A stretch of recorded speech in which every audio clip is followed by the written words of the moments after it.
समय की बात है। अलगोला नाम का एक बहुत ही समृद्ध राज्य हुआ करता था और उस महान राज्य का शासक भी एक बहुत ही महान राजा था। उनका नाम था रिचर्ड। वे सदी के महानतम राजाओं में से एक थे। वे अपनी प्रजा की देखभाल अपनी संतानों की तरह किया करते थे।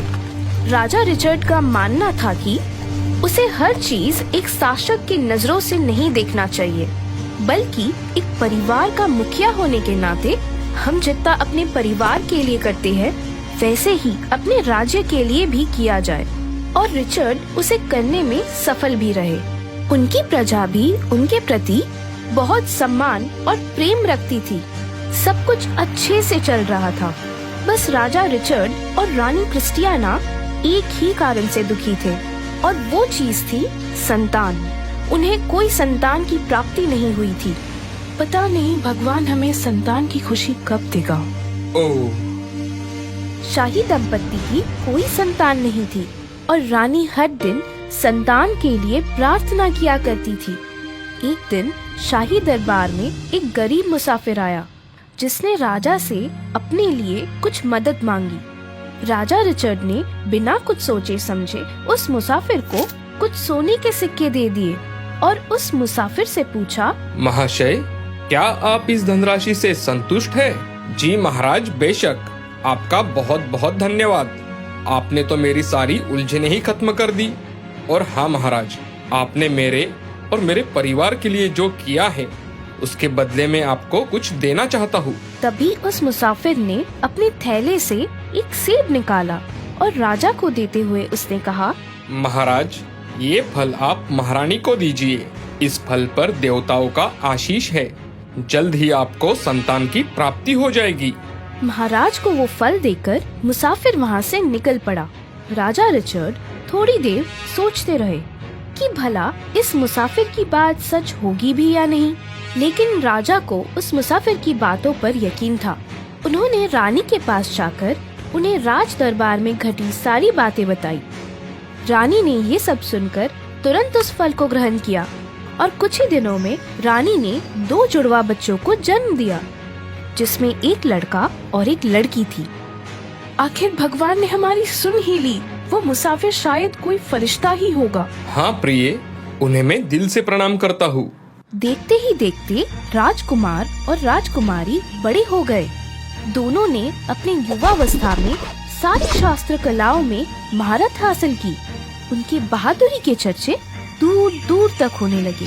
राजा रानी भी ये सब देखकर बहुत खुश थे। राजकुमार और राजकुमारी एक दिन अपने कुछ सैनिकों के साथ जंगल की सैर करने निकल पड़ी।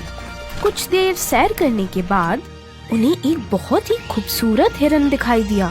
उसका पीछा करते करते दोनों उस जंगल में बहुत ही आगे निकल गए।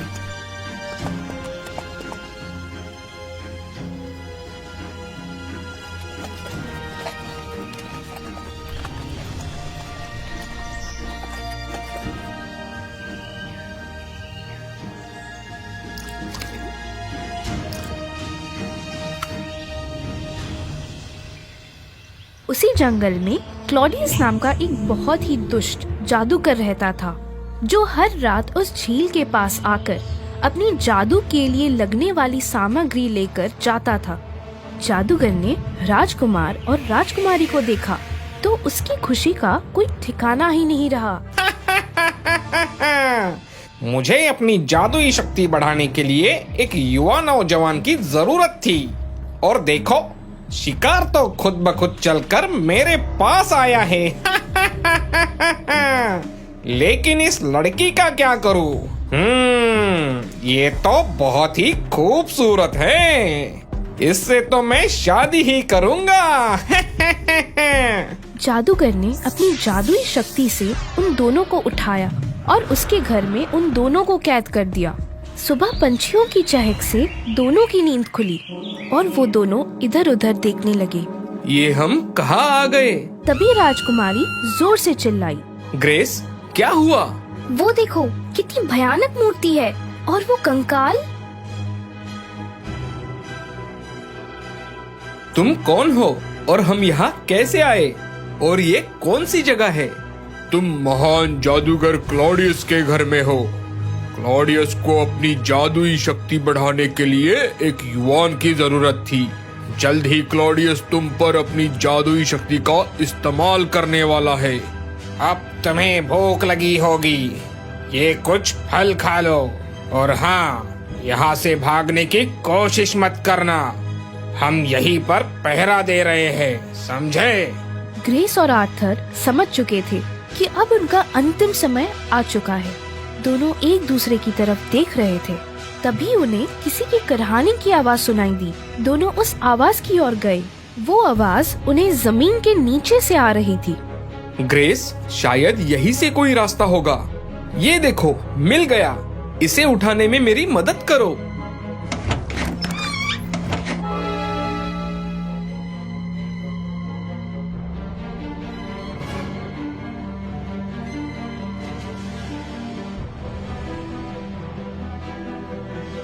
तुम कौन हो और तुम्हें क्लॉडियस ने क्यों बंदी बनाया है? मेरा नाम जॉर्ज है। मैं एक राजकुमार हूँ। मेरे पास एक दिव्य शक्ति है जिससे इंसानों को मैं सबसे धनवान बना सकता हूँ। मैं उस शक्तियों से हीरे और मोतियों की बारिश करा सकता हूँ और उस दिव्य शक्तियों को प्राप्त करने के लिए क्लॉडियस ने मुझे यहाँ कैद कर रखा है। वो बहुत ही दुष्ट और अत्याचारी है। क्लॉडियस इन शक्तियों का इस्तेमाल हर एक बुरी चीज के लिए करेगा और इस दुनिया का सर्वनाश कर देगा। इसीलिए मैंने उसे अब तक ये दिव्य शक्ति हासिल नहीं करने दी। आर्थर और ग्रेस ने भी अपनी कहानी जॉर्ज को बताई। अब वो तीनों सोचने लगे कि कैसे जादूगर क्लॉडियस का सामना किया जाए। तभी जादूगर वहाँ आ जाता है और ओ मेरे प्यारे बच्चों, बस 5 दिन में आर्थर, मैं तुम पर अपनी जादुई शक्ति का इस्तेमाल करने वाला हूँ और फिर मैं बन जाऊंगा इस दुनिया का सबसे शक्तिशाली जादूगर, महान जादूगर क्लॉडियस। नहीं, तुम इतने बुरे कैसे हो सकते हो? सुन लो क्लॉडियस, हम तुम्हें तुम्हारे मंसूबों में कभी कामयाब नहीं होने देंगे, समझे? मार डालोगे? मुझे मार डालोगे? द ग्रेट क्लॉडियस को? ये कोई बच्चों का खेल नहीं है। तुम मेरा कुछ नहीं बिगाड़ सकते। और लड़की, रही बात तुम्हारी, तो मेरी रानी बन जाने में ही तुम्हारी भलाई है, नहीं तो इनके जैसा हाल तुम्हारा भी होगा।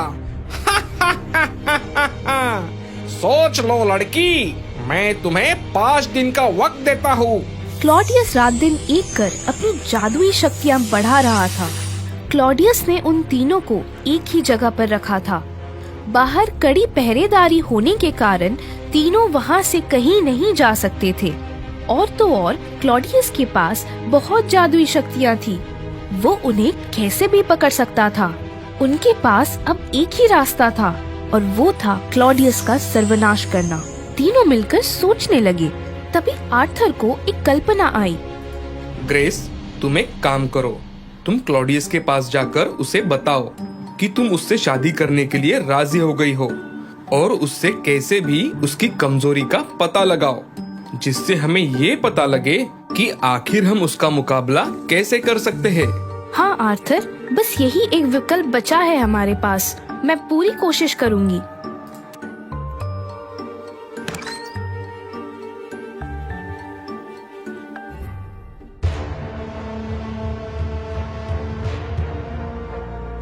ओह, तो क्या सोचा है तुमने?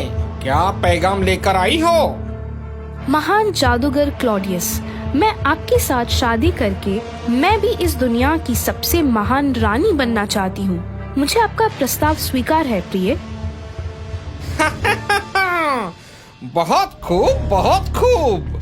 तुम वाकई जितनी सुंदर हो उतनी ही समझदार भी। क्लॉडियस बहुत खुश हुआ तुम्हारे इस फैसले से। मेरी जान, हम कल ही शादी कर लेते हैं। हाँ प्रिय, लेकिन मैं सोच रही हूँ अगर हमने कल ही शादी कर ली तो जॉर्ज को पता चल जाएगा और वो हमें उस दिव्य शक्ति के बारे में कभी नहीं बताएगा।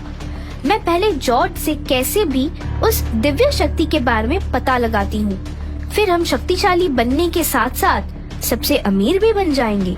ये हुई ना बात। मुझे तुम पर गर्व है ग्रेस। तुम वाकई बहुत समझदार हो मेरी जान। प्रिय, तुम्हें बुरा ना लगे तो क्या मैं तुमसे कुछ पूछ सकती हूँ? मुझे बस एक ही चिंता सता रही है। बोलो मेरी जान, तुम्हारे जहन में जो भी हो तुम मुझसे कह सकती हो। आखिर तुम महान क्लॉडियस की होने वाली पत्नी जो हो। आप ठहरे एक जादूगर। आप हमेशा अपनी साधना में लीन रहते हो। अगर कोई आपसे बड़ा जादूगर आया और उसने आपको कैदी बनाया तो मेरा क्या होगा? मैं किसके सहारे अपना जीवन बिताऊंगी? अब शायद ही मैं तुम्हारे बिना कभी रह पाऊंगी प्रिय।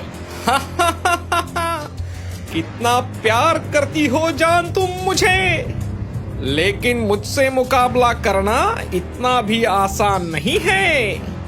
ये राज मैं सिर्फ तुम्हें बताता हूँ। मेरी जान मेरे शरीर में नहीं बल्कि मेरे बालों में है। इसीलिए तो मैं हमेशा ये टोपी पहन कर रखता हूँ। अगर किसी ने मेरी ये टोपी निकाली और मेरे बाल उखाड़ लिए तभी मेरी मृत्यु संभव है। लेकिन मेरी टोपी भी कोई आसानी से नहीं निकाल सकता। मेरी टोपी सिर्फ एक वज्र से ही निकल सकती है। जब तक वो वज्र मेरी टोपी को नहीं छू लेता तब तक मेरी टोपी को कुछ भी नहीं हो सकता। ओह प्रिय, तुम सच में एक महान जादूगर हो। मैं सच में बहुत ही भाग्यशाली हूँ कि मेरी शादी तुमसे होने वाली है। चलो अब मैं जॉर्ज के पास जाकर उस दिव्य शक्ति के बारे में पता लगाती हूँ। तब तक तुम हमारी शादी की तैयारी कर लो। हाँ मेरी जान, अगर तुम जॉर्ज से वो दिव्य शक्ति के बारे में पता करने में सफल रही तो हम दोनों मिलकर इस पूरी दुनिया पर राज करेंगे। ओह मेरे क्लॉडियस। अब क्लॉडियस पूरी तरह से ग्रेस के प्यार में डूब चुका था।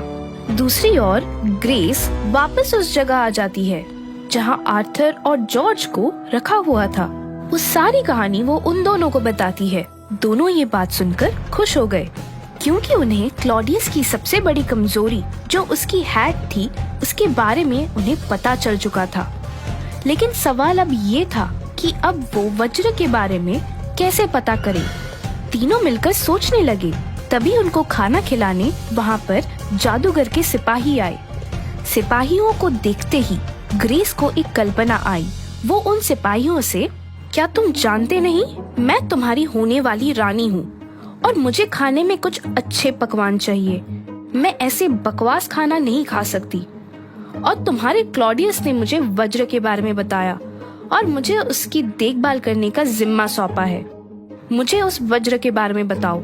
क्लॉडियस के सिपाही डर गए। उन्हें पता था कि जल्द ही ग्रेस और क्लॉडियस की शादी होने वाली है और रानी का आदेश अगर ना पालन किया गया तो क्लॉडियस उन्हें कड़ी से कड़ी सजा भी दे सकता है। इसीलिए उन्होंने ग्रेस को उस वज्र के बारे में बता दिया। ग्रेस ने तुरंत जाकर एक बड़ी सी चट्टान को सिपाहियों की मदद से हटाकर उस वज्र को हासिल किया और उस वज्र को लेके आर्थर और जॉर्ज क्लॉडियस की गुफा में गए। क्लॉडियस एक भयानक मूर्ति के सामने घमंड में चूर होकर जोर जोर से चिल्ला रहा था। अब बहुत ही जल्द मैं एक महान शक्तिशाली जादूगर बन जाऊंगा और दिव्य शक्ति को हासिल कर सबसे अमीर बनने के साथ साथ राजकुमारी के साथ मेरी शादी भी हो जाएगी।